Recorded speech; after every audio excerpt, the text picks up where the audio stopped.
Amém, irmãos? Vamos abrir em João 3.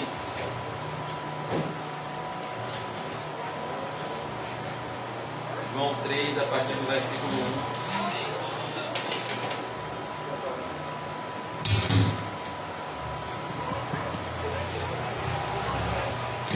Nós vamos falar o novo nascimento. Amém. João 3, verso 1. Nós vamos falar hoje sobre a principal necessidade de todo ser humano, que é a regeneração. E por que eu fui direcionado, creio eu, pelo Senhor a falarmos sobre isso? Pelo que o próprio Senhor Jesus diz a Nicodemos no verso 12: se tratando de coisas terrenas não me credes, como crereis se vos falar das celestiais? Então muitas vezes nós estávamos estudando o livro de Apocalipse e nós às vezes queremos saber o Apocalipse, os mistérios do Apocalipse, mas nós ainda não estamos alicerçados nos princípios elementares do cristianismo. É como, por exemplo, uma pessoa que não tem o ensino fundamental querer fazer uma faculdade. É como Jacó teve uma visão de uma escada que sobe até o céu e os anjos de Deus subindo e descendo nessa escada, no sentido de que o nosso relacionamento com Deus, ele tem degraus, ele deve crescer de glória em glória, de fé em fé, e há determinados conhecimentos que são até perigosos, pois podem nos ensoberbecer. Como disse o apóstolo Paulo aos Coríntios: eu queria falar com vocês como a espirituais, porém vocês ainda são carnais. Eu vou dar só um exemplo bem prático. Alguns aqui se lembram disso, eu também. O pastor Nizam fez um estudo em Apocalipse muito bom numa igreja na Roça da Sabina. E a maioria das pessoas não entenderam nada do que foi ensinado, porque a maioria delas não estão em Cristo e rejeitaram o Evangelho de Cristo. Então, o próprio Senhor Jesus nos ensina que a melhor forma de ensino, a própria pedagogia ensina isso, é a repetição. É melhor você ouvir sobre o novo nascimento até o seu último dia de vida, para que de alguma forma haja esperança de arrependimento para a vida eterna, como foi com o ladrão da cruz. Deus não nos chamou, irmãos, para sermos teólogos. Ele nos chamou para sermos seus discípulos, para que tenhamos os nossos pecados perdoados. E é isso que nós vemos aqui. Nós vemos aqui na visita de Nicodemos a Jesus o perigo, irmãos, de sermos religiosos e de não termos vida espiritual com Deus. João 3, verso 1. Antes disso eu queria orar um pouco com os amados irmãos. Senhor Deus Todo-Poderoso, eu peço, Senhor, graça para pregar a Tua palavra, que o mesmo Espírito que inspirou João nos inspire nessa noite para entendermos a Tua mensagem e, o mais importante, para praticarmos. Ó Deus, só o Senhor sabe como é difícil o nosso contato com esse mundo, como muitas vezes somos tentados e nos sujamos no nosso relacionamento com esse mundo perverso, Senhor. Por isso, assim como o Senhor fez com os discípulos na última ceia, e o Senhor lavou os pés, que o Senhor possa nos lavar nessa noite pela Tua palavra. Oh Deus, abre o nosso coração, abre o nosso entendimento, Senhor. Enche-nos do primeiro amor. Nos ajude a nos lembrar de onde caímos, nos arrepender e recomeçarmos de onde abandonamos o primeiro amor, Senhor. Nos ajude, Jesus, a não seguirmos o curso deste mundo, Em nome de Jesus, amém. E graças a Deus. Amém, irmãos. João 3:1. Nicodemos visita a Jesus. O enredo desse tema, o novo nascimento, ele começa no verso 23, quando a Bíblia diz: estando ele em Jerusalém durante a festa da Páscoa, muitos, vendo os sinais que ele fazia, creram no seu nome. Isso é o que muitas vezes acontece com muitas pessoas. Esse é o segundo tipo de solo descrito pelo Senhor Jesus Cristo. É aquela pessoa que ouve a palavra de Deus, ela recebe com alegria, mas ela é plantada num solo rochoso. Na hora de dar o fruto, quando vem o calor, quando vem o sol, ele seca essa planta. E o Senhor Jesus explica o que é isso. Ele disse que são as provações, as dificuldades que o Evangelho necessariamente trazem na vida daquele que ouve, e essa pessoa acaba se escandalizando. Então muitas pessoas, elas se aproximam de Jesus pelos sinais que ele faz. O que o Senhor Jesus quer mostrar aqui é que existe um tipo de fé que não salva, existe um tipo de crer que não salva, porque essas pessoas vendo os sinais que ele fazia, creram no seu nome. Essas pessoas aderiram à profissão de fé cristã, elas se rotularam como discípulas de Jesus. Mas aqui o verso 24 diz: mas o próprio Jesus não se confiava a eles, porque os conhecia a todos. Ou seja, o próprio Jesus sabia que essa crença nele, dessas pessoas, não era pelo que ele é, o Messias, o Redentor, mas pelo que ele estava fazendo. Ele estava fazendo milagres, ele estava trazendo alívios momentâneos à vida das pessoas. Aqueles que estavam enfermos eram curados, então, mortos eram ressuscitados, os pães eram multiplicados. Então as pessoas estavam sendo atraídas a Cristo, porque Cristo estava sendo uma grande novidade, mas as pessoas ainda não tinham feito os cálculos do discipulado. E no verso 25 ele diz: e não precisava de que alguém lhe desse testemunho a respeito do homem. Ou seja, Jesus não precisava que alguém dissesse a ele o que é o ser humano, vamos dizer, a bipolaridade do ser humano.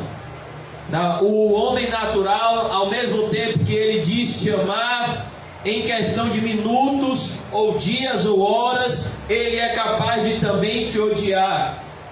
Assim é o homem natural, ele é instável. A mesma multidão que gritou Hosana nas alturas, 5 dias depois gritou crucifica-o.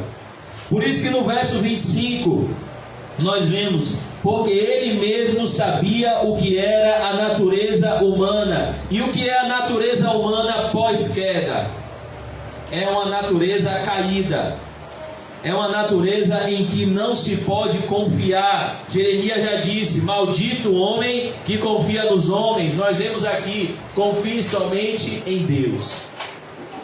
E Jesus, ele percebendo isso, diagnosticando a existência de uma falsa fé, de modo geral, que é a fé que crê nos sinais que ele faz, mas não é conformada à sua pessoa. Ele agora traz um exemplo particular,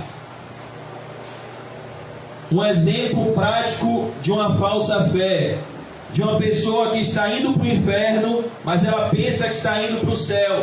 O próprio Senhor Jesus disse: nem todo aquele que me diz Senhor, Senhor. Essa repetição significa intimidade.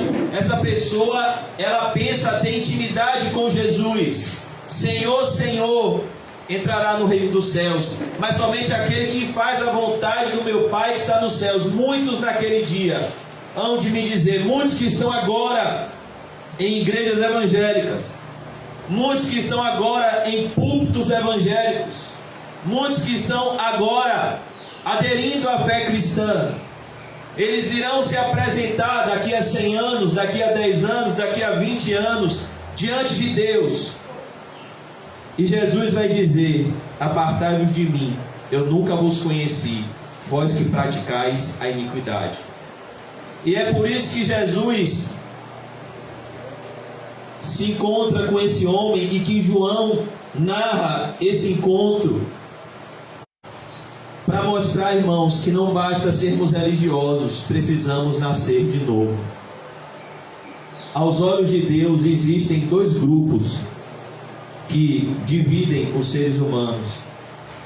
E esses dois grupos não são os ricos e os pobres, não são os doutores e os analfabetos. Esses dois grupos são a multidão e os discípulos. Existem aqueles que fazem parte da multidão, que estão usando Cristo para os seus próprios interesses. Existem aqueles que são discípulos de Cristo, que renunciaram os seus interesses e abraçaram os interesses de Cristo, que negaram a si mesmos, que tomaram a sua cruz e que seguiram a Jesus. Mas existe um caminho, irmãos, perigosíssimo, que é o caminho da religiosidade morta. É o caminho que a igreja de Sardes estava trilhando, embora alguns cristãos de Sardes não estivessem assim. Jesus disse ao anjo da igreja de Sardes: tu tem nome de que vives, mas estás morto. Essa morte é uma morte espiritual. Havia entre os fariseus um homem chamado Nicodemos. Perceba, irmãos, Nicodemos era um fariseu, ele fazia parte do grupo mais seleto religioso de Israel. A palavra fariseu significa separado. Era o grupo religioso que se separava da comunidade de Israel e vivia somente para a vida religiosa. Havia entre os fariseus, olha que coisa, mesmo diante do grupo que fazia mais oposição a Jesus, existia lá neste grupo um eleito de Jesus, porque a Bíblia diz que o Senhor escolheu pessoas de todos os povos, tribos, línguas e nações. O próprio Senhor Jesus Cristo disse: ninguém pode vir a mim se o Pai que está no céu não trouxer. Existiam várias barreiras que impediam Nicodemos de ir até Jesus. A primeira, a idade. Jesus tinha aqui em torno de 30 anos. Nicodemos era um senhor de idade. Nós sabemos que é humilhante você pedir informação para alguém mais jovem, principalmente no contexto de Nicodemos, que fazia parte de um grupo religioso extremamente soberbo. A segunda era que o grupo ao qual Nicodemos pertencia fazia oposição ferrenha a Jesus. Se ele dissesse para os amigos dele do Sinédrio: olha, eu vou ver Jesus, ele seria rejeitado, ele seria escorraçado do seu grupo. Por isso, a Bíblia diz: havia entre os fariseus, entre esses homens que eram extremamente religiosos, um homem chamado Nicodemos. E o nome de Nicodemos faz jus à personalidade dele, porque o nome Nicodemos significa vencedor entre o povo. Nicodemos, ele não só era um fariseu, mas ele era um dos principais dos fariseus, pois fazia parte do Sinédrio. Ele era um homem de destaque. Deus colocou ele numa posição de destaque sobre a comunidade de Israel. Ele era um homem vencedor entre o povo. É isso que significa o seu nome. A semelhança de Naamã, que era um varão valoroso, mas quando ele tirava aquela armadura, ele era leproso. Nicodemos representa o que é o religioso. Ele tem aparência de piedade, mas quando ele tira a armadura da religião, ele está vazio e doente de alma, porque só o Espírito Santo preenche o vazio do nosso coração. Nenhuma religiosidade pode nos dar a verdadeira felicidade, só um relacionamento pessoal com a pessoa de Jesus. Por isso que Nicodemos aqui nos ensina, irmãos, que nada a não ser Deus preenche o vazio do nosso coração. O que levou Nicodemos a ir até Jesus à noite? Ele está vazio. Ele tinha um desejo pela eternidade. Existia algo dentro dele que levou ele como imã até Jesus. que é a soberania de Deus. Jesus disse: ninguém pode vir a mim se o Pai que está no céu não trouxer. Ele estava sentindo o que Salomão escreveu em Eclesiastes 3:11, quando ele diz que Deus fez tudo no seu devido tempo e colocou a eternidade no coração do homem. Há no meu e no seu coração uma noção da eternidade. Há no meu e no seu coração uma interrogação sobre o que acontece após a morte. Há uma sede no nosso ser interior que nada sacia, a não ser aquele que nos criou. Um dos principais dos judeus, ele era um homem muito importante, conhecedor de Bíblia. Perceba como até o conhecimento da Bíblia, seu Espírito Santo, não preenche o vazio do nosso coração. Porque o que nos completa não é um conhecimento intelectual, o que nos completa é um relacionamento pessoal com a pessoa de Jesus. Jesus não é uma matéria a ser estudada, Ele é uma pessoa a ser amada, a ser sentida, a ser obedecida, a ser crida. Jesus é um Salvador vivo, que morreu, mas ressuscitou. E o que Nicodemos estava vivendo, irmãos, é o que a maioria das pessoas estão vivendo hoje: um cristianismo morto, um cristianismo sem Cristo, um cristianismo sem um relacionamento pessoal com a pessoa de Jesus. E é isso o que acontece quando nós perdemos o primeiro amor. O que é perder o primeiro amor? É perder a consciência de que você está sempre de frente, você está frente a frente sempre com Jesus. Isso é perder o primeiro amor. Você não tem mais a noção de que você está diante, em todos os momentos, do Rei da Glória. E isso é bom e ao mesmo tempo assustador. Bom porque você tem alguém que pode resolver os seus problemas em questão de segundos, com uma oração. Ele pode te dar sabedoria para resolver o pior dos problemas. E ruim se você estiver querendo fugir dele, porque a onisciência dele vai se unir com a onipotência dele e vai fazer com que tudo coopere para a sua disciplina e para o seu retorno a um relacionamento em santidade diante dele. Então nós vemos aqui que ele era um dos principais dos judeus. Verso 2, João 3:2, este de noite. Por que Nicodemos foi ter com Jesus à noite? Porque ele não queria que ninguém soubesse. Ele estava preocupado com sua salvação, mas ao mesmo tempo ele não queria perder a sua reputação. É como diz a história que um homem, que a gente nem sabe da autenticidade da sua conversão, mas essa experiência dele foi interessante, chamado John Wesley, que ele já era um pregador famoso na Inglaterra, e ele estava numa viagem, num navio, e esse navio correu o risco de naufragar, e todos sentiram que iria morrer. E nesse momento havia um grupo de cristãos, se eu não me engano os moravianos, que no momento da morte eles começaram a louvar a Deus e se alegrar. Então John Wesley, quando viu aqueles cristãos diante da morte cantando e sorrindo, ele entrou no desespero existencial, que ele pensou: meu Deus, toda a minha religiosidade é morta. Eu não posso assumir isso aqui diante das pessoas, porque eu sou um pregador, as pessoas me conhecem como homem de Deus, mas eu não tenho essa paz que esses cristãos estão tendo. E ele foi conversar com esses irmãos. E esses irmãos disseram para ele: a gente não é cristão, a gente não tem Cristo, a gente não tem a vida eterna. Se a gente morrer, a gente não está indo para casa, então viver é Cristo e morrer é lucro.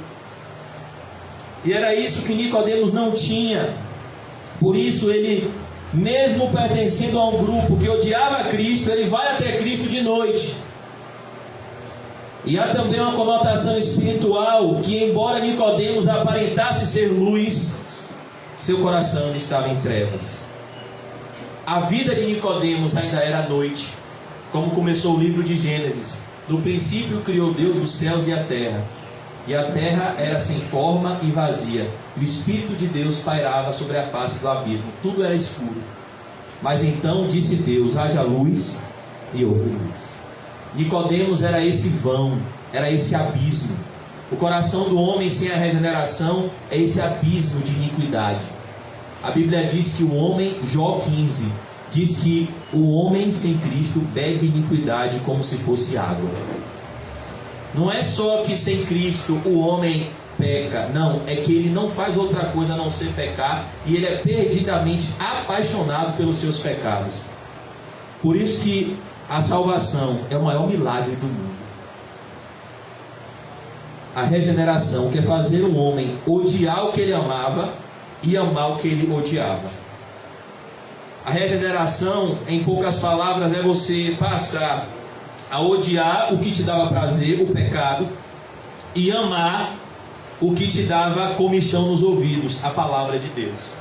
Não é o que Paulo diz? Que as pessoas não suportarão a sã doutrina, mas tendo comichão nos ouvidos. Por quê? Porque a verdade, para quem está vivendo na prática do pecado, ela incomoda. Porque ela rompe com o nosso estilo de vida pecaminoso. Este de noite foi ter com Jesus. Será que nós já tivemos esse encontro com Jesus? Qual é a diferença de Nicodemos para os outros fariseus? Nicodemos aqui reconheceu a sua doença. Os outros fariseus pensavam que era são. Por que Jesus vai mudar a vida de Nicodemos? Porque ele foi até Jesus e Jesus disse: aquele que o Pai me dá, esse virá a mim. O que vem a mim, de maneira nenhuma eu lançarei fora. O problema, irmãos, não é sermos pecadores. O problema é sermos pecadores impenitentes. O problema é a gente pensar que é são quando a gente está doente. É a gente comer chuchu e arrotar peru. Como diz Provérbios 30:12, há uma nação que é pura aos seus próprios olhos. Era o que os fariseus eram, mas nunca foram lavadas da sua imundície. Jesus disse do grupo que Nicodemos pertencia que eles eram sepulcros caiados. Eles eram bonitos por fora. Se você perguntasse para uma pessoa: vem cá, quem é seu referencial de alguém que vai entrar no céu? Nicodemos, José de Arimateia, Caifás. Mas eles tinham essa aparência de piedade, mas negavam a eficácia da piedade. Eles não tinham vida com Deus. E lhe disse, perceba, Jesus aqui está cansado. Ele trabalhou o dia todo para a glória de Deus. Aqui nós estamos na festa da Páscoa. Ele já enfrentou no templo os homens mais perigosos de Israel, os religiosos, que ganhavam dinheiro com o templo. Ele expulsou aqui os cambistas do templo, porque o zelo da casa de Deus consumiu ele. Ele fez o primeiro milagre, transformou água em vinho. Ele fez uma profecia, pois ele disse: eu vou destruir esse templo e em 3 dias eu vou reconstruir. Mas ele não falava do templo físico de Jerusalém, ele falava do seu corpo, que é o verdadeiro templo de Deus. E ele aqui, mesmo cansado, ele tem toda a disponibilidade para atender Nicodemos, mostrando que o homem, ele não vai a Cristo por conta da sua própria responsabilidade. Cristo está sempre disponível, de braços abertos, para aqueles que se achegam a Ele. Foi Ele que disse: vinde a mim, todos vocês que estão cansados e sobrecarregados, e eu vos aliviarei. Mas é Ele também que vai dizer: apartai-vos de mim. Nicodemos aqui está tendo esse privilégio que eu e você temos hoje, de irmos até Jesus. Foi ter com Jesus e lhe disse: Rabi, a palavra Rabi significa mestre. Sabemos que és mestre, vindo da parte de Deus, porque ninguém pode fazer estes sinais que tu fazes, se Deus não estiver com ele. Perceba, leia comigo de novo o verso 23 do capítulo 2. Estando ele em Jerusalém durante a festa da Páscoa, muitos vendo os sinais que ele fazia, creram no seu nome. Mas o próprio Jesus não se confiava a eles, porque os conhecia a todos. E não precisava de que alguém lhe desse testemunho a respeito do homem, porque ele mesmo sabia o que era a natureza humana. Como é que Nicodemos se aproxima de Jesus? Eu pensei que o Senhor é mestre, que ninguém faz esses sinais que o Senhor faz, se Deus não for com ele. Ele está se aproximando de Jesus com essa falsa fé, com a fé que vem até Cristo somente pelos sinais que ele faz, e não pelo Redentor que ele é. Porque ninguém pode fazer estes sinais que tu fazes, se Deus não estiver com ele. Perceba, Nicodemos, ele quer saber algo a respeito do reino de Deus, ele está interessado por Jesus, mas ele está vindo a Jesus com a motivação errada. Nicodemos aqui vem até Jesus, bajulando Jesus, talvez esperando receber de Jesus uma resposta que agradasse o seu ego. Quando você elogia uma pessoa, o que você espera dessa pessoa? Um agradecimento, um elogio. Fulano, rapaz, Deus é na sua vida. Se uma pessoa falar isso para você, o que é que ela espera? Ô meu irmão, obrigado.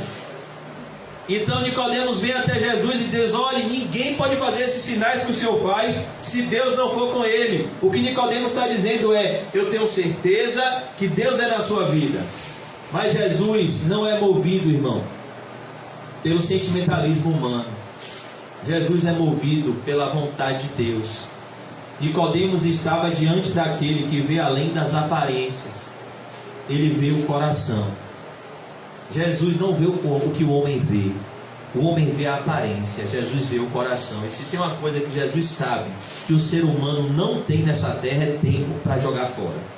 Então Jesus não perde tempo com conversa fiada. Jesus não perde tempo falando de um assunto mais tranquilo, rodeando até chegar no assunto principal. Jesus vai logo na ferida.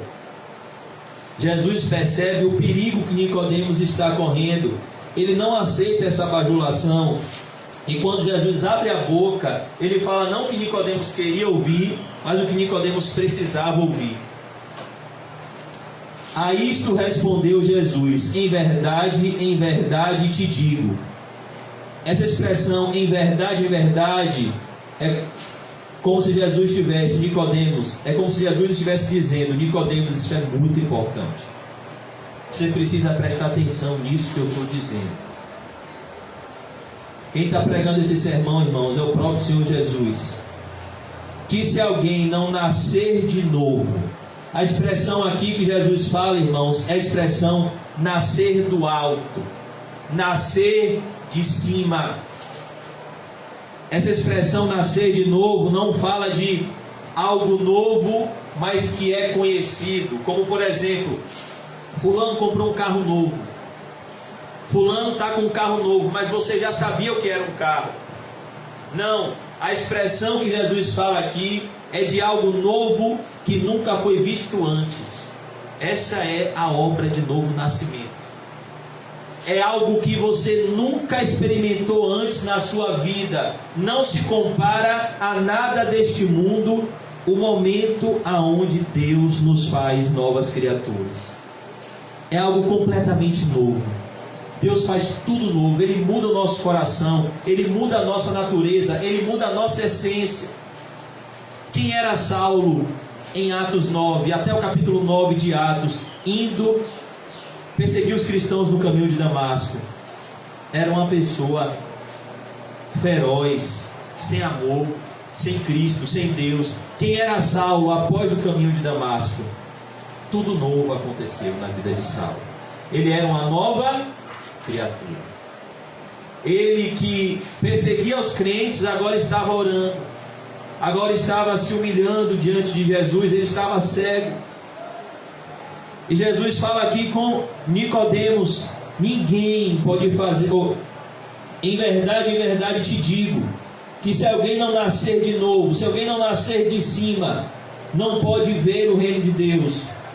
O que Jesus está falando aqui com Nicodemos é que ele está cego. O apóstolo Paulo fala em 2 Coríntios 3 que os judeus, quando leem a lei de Moisés, existe um véu que cobre o seu rosto, mas quando o véu é retirado por Cristo, eles então são libertos. Existe uma cegueira diante da própria Bíblia, que é quando nós lemos a Bíblia e não encontramos nela Cristo, um relacionamento pessoal com Cristo. Não pode ver o reino de Deus.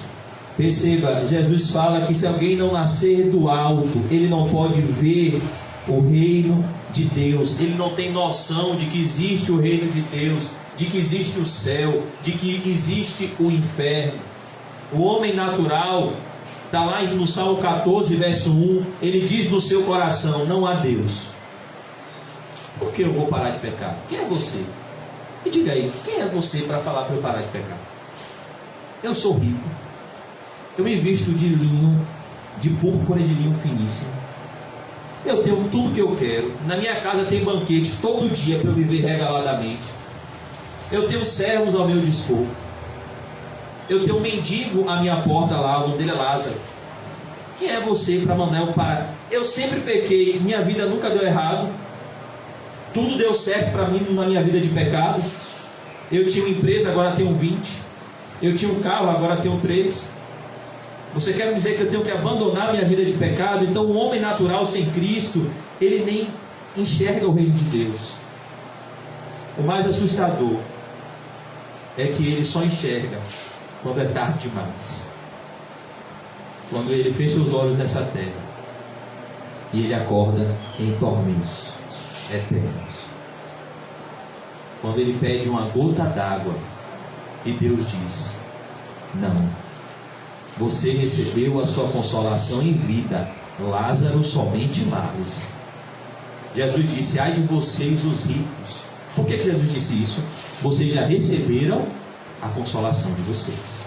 Ai de vocês que estão fartos, um dia vocês vão ter fome. Ai de vocês que estão sorrindo, um dia vocês vão lamentar e chorar. Ai de vocês quando todos falarem bem de vocês.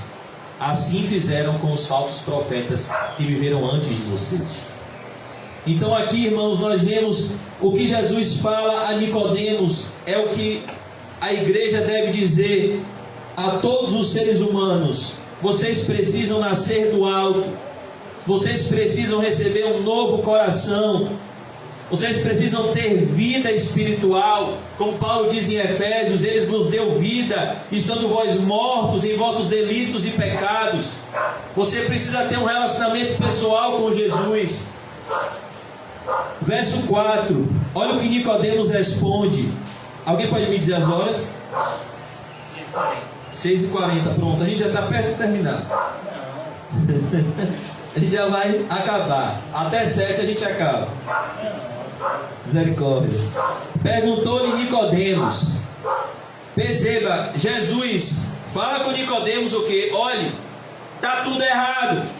Você nem está vendo o reino de Deus. Como é que você fala que Deus é na minha vida porque eu fiz sinais? Se os falsos profetas vão fazer sinais, se o anticristo vai fazer sinais, se Deus vai enviar o espírito do erro para aquele que não tem prazer na verdade, antes se deleita com a injustiça. Você está todo errado, Nicodemos. Você não está nem enxergando como você deve enxergar. Embora você seja religioso, o Deus deste século cegou o seu entendimento. Você precisa receber visão para que resplandeça sobre você a luz do Evangelho, que é a imagem de Deus. Perguntou-lhe Nicodemos. Olha como Nicodemos reage. Nós, irmãos, demonstramos nossa espiritualidade não pelas nossas ações, mas pelas nossas reações. Se você pegar um ator da Globo, por exemplo, Renato Gianecchini, vou pegar um que parece com o pastor Nizam, pronto, Renato Gianecchini, esses atores da Globo, Cauã Raymond, esse pessoal, e você der a ele um enredo de uma pregação, você sabia que ele vem aqui e prega às vezes melhor que qualquer um? É a profissão dele. Ele é um ator. Ele sabe fazer médico, ele sabe fazer advogado, ele sabe fazer pastor. Recentemente teve uma novela da Globo que teve um pastor. Será que aquele homem anda com Cristo? Não. Mas ele viveu aquele personagem por algum momento. Então, muitas vezes, irmãos, uma pessoa pode falar coisas que ela não sente.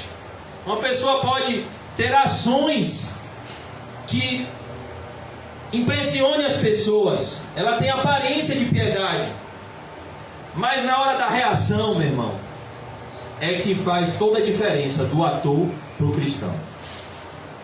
Na hora de reagir, cada um dá o que tem. Aí é que sai o fruto. Pelos seus frutos os conhecereis. Aí é que você vê que fruto essa árvore está dando. O fruto do Espírito ou as obras da carne. Então nós vemos aqui que é pela reação de Nicodemos que ele vai mostrar que o diagnóstico de Jesus estava certo, porque seja sempre Deus verdadeiro e todo homem mentiroso. Talvez se Jesus falasse isso para as outras pessoas, as pessoas iriam dizer: você é um mentiroso. Esse homem dá o dízimo do endro, da hortelã e do cominho. Esse homem vai ao templo 3 vezes por dia. Esse homem, ele jejua 2 vezes por semana. Esse homem, ele dá esmola, e ele dá esmola na frente de todo mundo. Lá eu vejo o que ele faz com o dinheiro dele, ele dá esmola. Não, Jesus, você está errado. Esse homem não está fora do reino de Deus, ele está dentro do reino de Deus. Esse homem é mestre, ele nos ensina a adorar lá na sinagoga. Mas Jesus, irmãos, é sempre verdadeiro. Se Jesus disser uma coisa, acredite. Acredite na palavra de Jesus, porque a palavra de Deus é viva e eficaz. O que a palavra de Deus te disser é mais importante do que a palavra de qualquer homem deste mundo, porque ela não fala. E Jesus é a palavra. Ele é o verbo que se fez carne. Ele disse: Nicodemos, você tem que nascer de novo. O diagnóstico de Jesus é o verdadeiro, sobre cada circunstância. O que Jesus diz é maldição, por mais que pareça bênção, é maldição. O que Jesus diz é bênção, por mais que pareça maldição, é bênção. Perguntou-lhe Nicodemos: como pode um homem nascer sendo velho? Olha a reação de Nicodemos. Nicodemos não entende nada do que Jesus está dizendo. Por quê? Porque ele ainda era um homem natural. E isso aqui, irmãos, é maravilhoso, porque mostra o nosso começo do nosso caminhar com Cristo. Ninguém aqui nasceu sabendo. Você já nasceu sabendo? Não. Alguém aqui já nasceu sabendo ler, sabendo escrever? Não. Para que a gente saiba, a gente tem que aprender. E para que a gente aprenda, muitas vezes a gente tem que errar. Quem aqui já aprendeu a andar de bicicleta? Eu ainda não. Mas quando você vai aprender de bicicleta, muitas vezes você cai, não é verdade? Mas uma hora você aprende, você acerta. Então nós vemos aqui, ao mesmo tempo que nós vemos a falta de espiritualidade de Nicodemos, nós vemos a imensidão da compaixão de Jesus. Porque se fosse uma pessoa orgulhosa, ia dar logo uma queimada. Rapaz, deixa de ser ignorante. Eu falei agora, você tem que nascer do alto. Você vem falar de voltar para o ventre da sua mãe. Mas você não está entendendo o que eu estou falando. Mas Paulo disse a Timóteo que nós devemos pregar a palavra com toda longanimidade, com toda a paciência. Como pode um homem nascer sendo velho? Pode porventura voltar a ventre materno e nascer segunda vez? Nicodemos reage como quem não está entendendo nada. Verso 5. Jesus não humilha Nicodemos. Jesus não é agressivo com Nicodemos. Jesus é paciente com Nicodemos. Porque quem de fato quer ensinar tem paciência. Uma das coisas que o professor tem que ter é amor. Se ele não ama o que ele faz, ele não pode fazer o que ele faz. Porque um professor impaciente não passa o ensino com dedicação e amor. Às vezes você precisa ensinar a mesma coisa 50 vezes. E isso é maravilhoso. George Whitefield, o pastor falou comigo antes do culto, pregou 3.000 vezes esse mesmo sermão na sua igreja. João 3. E perguntaram: George, quando você vai parar de falar sobre o novo nascimento? Ele diz: quando vocês nascerem de novo, quando vocês derem os frutos de uma autêntica conversão e regeneração, quando o fruto do Espírito começar a aflorar no coração de vocês, a gente passa para outro tema. Quando vocês passarem a viver como Cristo, a gente passa para outro tema. De que adianta, irmãos, mergulhar nas cartas de Paulo, mergulhar em Apocalipse, se você não ama a Deus, se você não ama o próximo, se você não se coloca no lugar do próximo, se você não perdoa, se você guarda mágoa no coração, se você vive na prática contínua e deliberada do pecado, de que adianta? Vai virar um fariseu? Não. Por isso que Jesus disse aqui, respondeu Jesus, olha a resposta do nosso Senhor Jesus Cristo: em verdade te digo, quem não nascer, olha o que Jesus diz, quem não nascer da água e do Espírito não pode entrar no reino de Deus. Jesus aqui fala numa linguagem que Nicodemos poderia compreender. Ele fala o que Ezequiel diz no capítulo 36 do seu livro, que ele derramaria água pura sobre o seu povo, e derramaria o Espírito Santo sobre o seu povo, e daria um novo coração ao seu povo, tiraria o coração de pedra e daria um coração de carne. O que Jesus está falando aqui é da completa purificação que Deus faz com o seu povo. A purificação de Deus não é parcial, ela é completa. Por que isso, irmãos? Porque tem pessoas que têm uma purificação parcial. O que é isso? Eu deixei de amar um pecado para amar outro. Tem várias pessoas que são assim. Quer ver um lugar que forma pessoas assim? Centro de recuperação. Agora eu não amo mais a droga, agora eu amo o dinheiro. Agora eu não amo mais a droga, eu amo a prostituição. Agora eu não amo mais aquela vida na sarjeta. Agora eu amo a honra de ser um pregador que prega em vários lugares. Eu sou pregador de centro. Todo final de semana estou pregando em um centro diferente. Então, tem pessoas que abandonam pecados para abraçar outros, que são mais bem-quistos pela sociedade. Você já viu a sociedade recriminando um avarento? Não. Já viu a sociedade recriminando uma pessoa egoísta? Não. Mas se vê alguém usando crack, olha lá o marginal, olha lá o monstro da sociedade. E você que só vive para você, juntando dinheiro, não ajuda ninguém. Você é o santo.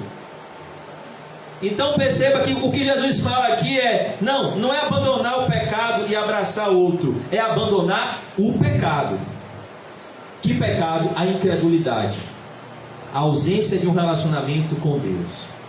Não é abandonar o pecado e abraçar outro pecado, é abandonar o pecado e abraçar Cristo, que te purifica com seu sangue de todo o pecado. É isso que Jesus quer dizer para Nicodemos. Tem pessoas que até dentro da igreja amam que pecado? A glória dos homens. Não, se fulano não vê o que eu estou fazendo, eu não faço mais. Não, se eu não for reconhecido na igreja, eu não congrego mais. Não, se eu não for bajulado pelo que eu faço, eu deixo de fazer.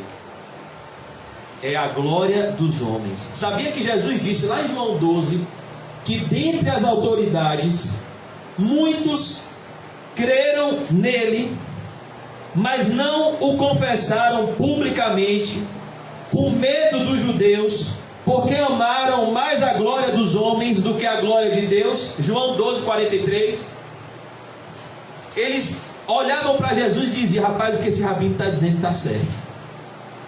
Mas se eu abandonar tudo e seguir a ele, eu vou perder toda a reputação que eu tenho na sinagoga e na nação de Israel. Então eu não vou seguir a ele. Está lá em João 12:43. Eles amaram mais a glória dos homens do que a glória de Deus. Porque, irmãos, quando você glorifica a Deus, você não é aplaudido pelos homens, você é perseguido pelos homens. Quem já leu as bem-aventuranças? Como é que Jesus fecha com chave de ouro as bem-aventuranças daquele que, está com o nome escrito no livro da vida? Como é que Jesus carimba a nossa entrada no céu? Perseguição. Então quem glorifica a Deus não é aplaudido, é perseguido. Por isso que muitas pessoas são tentadas a glorificarem a si mesmas. Não, se eu não aparecer, não é legal. Quer dizer que só pastor que fala? Uma vez uma pessoa falou isso pra gente.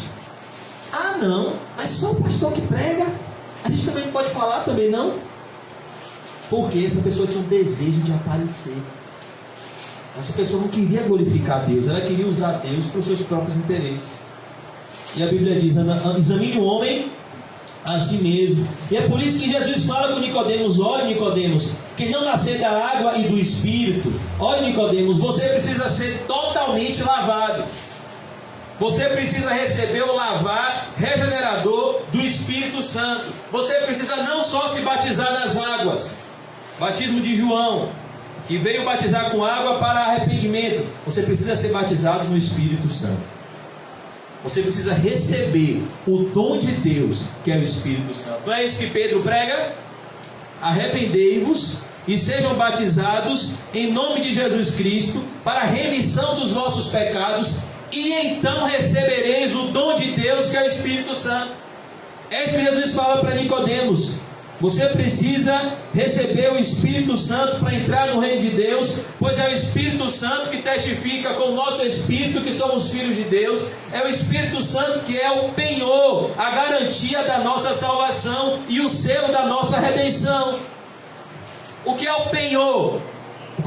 O penhor é uma entrada. Você comprou o carro de 30 mil, você deu 15 mil de entrada. Aquela entrada, você recebe uma garantia que aquele carro é seu. Então, se você olha para dentro de você e vê o Espírito Santo, é a garantia de que Deus te comprou. É o penhor da sua salvação. Mas se você olha para dentro de você e não vê o Espírito Santo, você precisa nascer da água e do Espírito. Não basta ser religioso, tem que ter o Espírito Santo. Como é que a gente tem o Espírito Santo? Pelo fruto.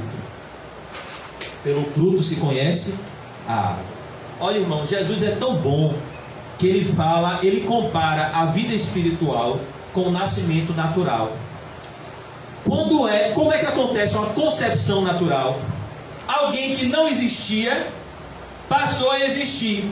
E uma vez que essa pessoa existe, ela vai apresentar sinais vitais de vida. Ela vai chorar, ela vai comer, ela vai beber, ela vai defecar, ela vai urinar. Então a Bíblia fala do novo nascimento, porque assim como quando uma pessoa nasce de verdade, naturalmente, ela tem evidências de que ela está viva. Quando a pessoa nasce espiritualmente, ela tem evidências de que ela está viva, que é a santificação, sem a qual ninguém verá Deus, que são as bem-aventuranças, que são os sinais vitais de vida, a pobreza de espírito, o reconhecimento que você precisa de Deus para tudo, que sem Cristo você não pode fazer nada, e que assim como a respiração é necessário para a nossa sobrevivência física, a oração é necessária para a nossa sobrevivência espiritual, a oração em secreto. A oração em secreto é o oxigênio da alma. A pobreza de espírito é um sinal que você nasceu de novo. O choro, a lágrima pelos seus pecados. Não há lágrima porque tudo não está dando certo. Não há lágrima porque o comércio está fechado. Não há lágrima porque a minha vida não está como eu queria. Não, mas há lágrima porque eu feri o coração de Deus, pecando contra aquele que tudo por mim executa e deu seu filho para morrer na cruz no meu lugar. Esses são os bem-aventurados, são os que choram. São os que choram pela saudade da presença de Deus. como Davi chorou no Salmo 51, como Pedro chorou quando negou a Jesus. Isso é sinal de novo nascimento. Sinal de novo nascimento é obediência, mansidão. Se Deus mandar ir para a direita, a gente vai para a direita. Se Deus mandar ir para a esquerda, a gente vai para a esquerda. A ovelha é um animal dócil e obediente. E Jesus disse: as minhas ovelhas ouvem a minha voz e me seguem. Fome e sede de justiça. Isso é sinal de novo nascimento. É uma pessoa que tem novos desejos. Antes eu queria ficar rico, agora eu quero ser santo. Antes eu queria ter diplomas para ganhar dinheiro, agora eu quero conhecer a Cristo por meio da sua palavra. Fome e sede de justiça. Eu quero conhecer mais a Cristo. Eu quero caminhar com Cristo como Enoque andou. Esses serão fatos. Qual é o outro sinal de novo nascimento? Amor ao próximo. Jesus disse que a apostasia seria tão grande, a ausência de novo nascimento seria tão grande, que por se multiplicar a maldade, o amor de muitos se esfriaria. Você chega na igreja, fala com uma pessoa, a pessoa te dá uma patada. É o que? Sinal do fim. Bem-aventurados são os misericordiosos. São aqueles que olham para o seu próximo com o olhar daquele homem samaritano que viu aquele judeu caído, ferido, e não hesitou em socorrer. Esses alcançarão misericórdia. Aqueles que têm amor ao próximo. Quem nasceu de novo tem um coração puro. Ele tem um coração purificado pelas lágrimas do arrependimento. Ele perdoa as mágoas, porque ele sabe que aquele que o ofendeu é só um instrumento de Satanás e deve ser alvo do nosso perdão e do nosso amor, porque o nosso olhar não está no ofensor, está no nosso Salvador. Como Estevão: Pai, não impute sobre eles esse pecado. Em cada pedrada que Estevão recebia, ele recebia um olhar de Jesus de pé para receber. Estes verão a Deus. O regenerado, ele é um pacificador. Ele não promove contendas, ele promove paz. Ele propaga o evangelho, não propaga a discórdia. E então ele é perseguido. Então, irmãos, o que Jesus está dizendo a Nicodemos é que ele precisa ser feito uma nova criatura, para que ele apresente os sinais vitais de uma vida espiritual. Por que vocês acham, irmãos, que Tiago escreveu a carta aos irmãos da igreja em Jerusalém? Por que Tiago escreveu a carta de Tiago? Porque ele percebeu que tinha muita gente que não era regenerada, e ele começou a apresentar sinais de vida espiritual, dizendo que a fé sem obras é morta, dizendo que não adianta fazer acepção de pessoas. Então nós vemos aqui, irmãos, o Senhor Jesus dizendo no verso 7. Alguém pode me dizer as horas? 7 e 1. Então verso 7 a gente conclui, e eu vou concluir aqui no verso 7. Eu queria que todos os irmãos lessem comigo o verso 7. Não te admires de eu te dizer: importa-vos nascer de novo. Não te admires de eu te dizer: importa-vos nascer de novo. Olha o que Jesus diz: não te admires. Por que ele diz não te admires? Porque Jesus sabia que Nicodemos sabia que ele estava bem com Deus. Ele pensava que estava bem com Deus. Então o que Jesus está dizendo é: Nicodemos, não fique admirado, não fique perplexo, não fique assustado. Mesmo com toda a religiosidade que você tem, suas melhores obras diante de Deus são como trapos imundos. Você precisa nascer de novo. Se você não nascer de novo, se você não receber vida espiritual que desce dos céus, você vai se encontrar com Deus, e toda a sua religiosidade não vai passar de pura vaidade. Como disse Salomão, vaidade de vaidades, tudo é vaidade. Mas se você, Nicodemos, vier a mim e tiver um relacionamento pessoal comigo, no Senhor, a sua vida não será em vão. Olhe como Jesus é bom. Ele vê Nicodemos no caminho errado e apresenta a Nicodemos o caminho certo. Como diz um pastor do passado, C.S. Lewis, se você está no caminho errado, retroceder é o seu maior progresso. De que adianta você continuar galopante ao inferno? Você reconheceu que errou? Aquele que confessa e deixa, alcança a misericórdia. Volte atrás. É isso que a palavra arrependimento. Pense novamente, reflita sobre a sua vida com Deus, reflita o que você está fazendo, o que você está pensando, o que você está sentindo. Pense novamente à luz da palavra de Deus e mude a sua rota, mude a sua vida à luz da palavra de Deus. Arrependa-se de não viver para a glória de Deus e comece uma nova vida à luz da palavra de Deus. É isso que Jesus está dizendo a Nicodemos. Abandone a religiosidade morta e venha a mim. Não é o que John Bunyan sentia? John Bunyan era religioso, mas o seu coração era vazio. E ele descobre toda a sua tentativa de ser salvo sem Cristo como um homem que acumulava um grande fardo nas suas costas. E esse fardo só cai aos pés da cruz. Quando ele se encontra com Cristo, Cristo tira aquela culpa que atormentava ele. Cristo tira a ira de Deus que pairava sobre ele. E Cristo tira a angústia do coração dele. Porque Jesus é o Cordeiro de Deus que tira o pecado do mundo. E aquele que olha para Cristo, ele entende que Deus amou o mundo de tal maneira que deu a vida do seu Filho unigênito, para que todo aquele que nele crê não pereça, mas tenha a vida eterna. Não te admire de eu te dizer, importa-vos nascer de novo. Vamos orar, irmãos.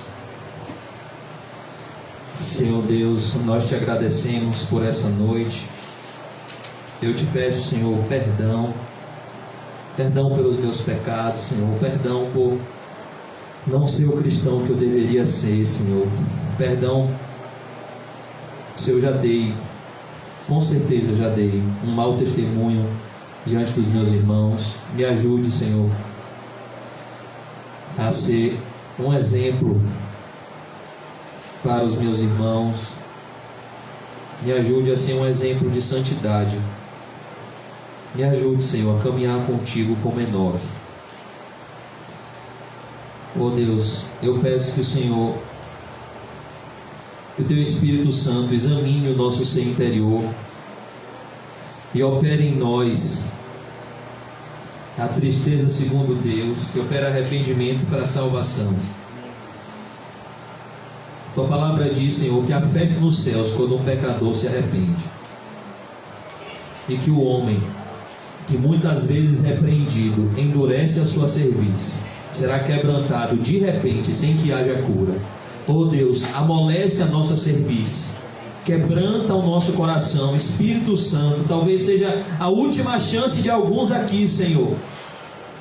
Quebranta, Senhor, o nosso coração, Pai Santo. Por Tua graça, por amor ao Teu santo nome, Senhor, rasga o nosso coração pelo poder do Espírito, Senhor. Dai-nos arrependimento para a vida, dai-nos temor, Senhor. Dai-nos reverência com o Teu nome, que é santo, santo, santo. Perdoa, Senhor, as nossas iniquidades. Nos ajude a Te amar, porque o Senhor nos amou primeiro. Enche o nosso coração de gratidão por Tua grande obra de salvação.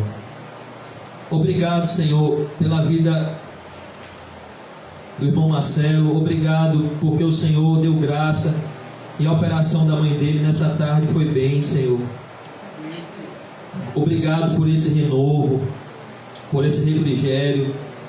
Eu peço, Senhor, que cada ato de bondade nas nossas vidas, Pai Santo, na vida da nossa congregação, façam com que no nosso coração haja a mesma gratidão de Davi quando disse: que darei ao Senhor pelos benefícios que Ele me tem feito. Oh Deus, que nós não sejamos como os 9 leprosos que foram zombar do pecado após ser curado por Ti, mas que sejamos como aquele leproso que veio até o Senhor, se prostrou, se humilhou, e o Senhor disse: a tua fé te salvou. Dai-nos essa gratidão santa diante de Ti. Nós te agradecemos, Senhor, pela vida da irmã Gisele. Que o Senhor possa dar o maior de todos os presentes a ela, Senhor, que é o dom de Deus. Que ela possa ser cheia do Espírito Santo e fazer a tua vontade, que é boa, perfeita e agradável. Ajuda ela, Senhor, a criar sua filhinha Helena. Dá sabedoria, dá temor, Senhor, a essa criança que precisa, Senhor, ser guiada pelo teu Espírito Santo. Só o Senhor sabe como Satanás tem investido na juventude